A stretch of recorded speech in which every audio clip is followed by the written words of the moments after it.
स्वरूपं चिदानन्दकन्दं जगत्सम्भवस्थानसंहारहेतुं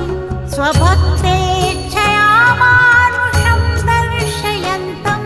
नमामीश्वरं सद्गुरुं साईनाथं भवद्ध्वान्तविध्वंसमार्तण्डमीड्यं मनोवागतीतं मुनिर्ध्यानगम्यं जगद्व्यापकं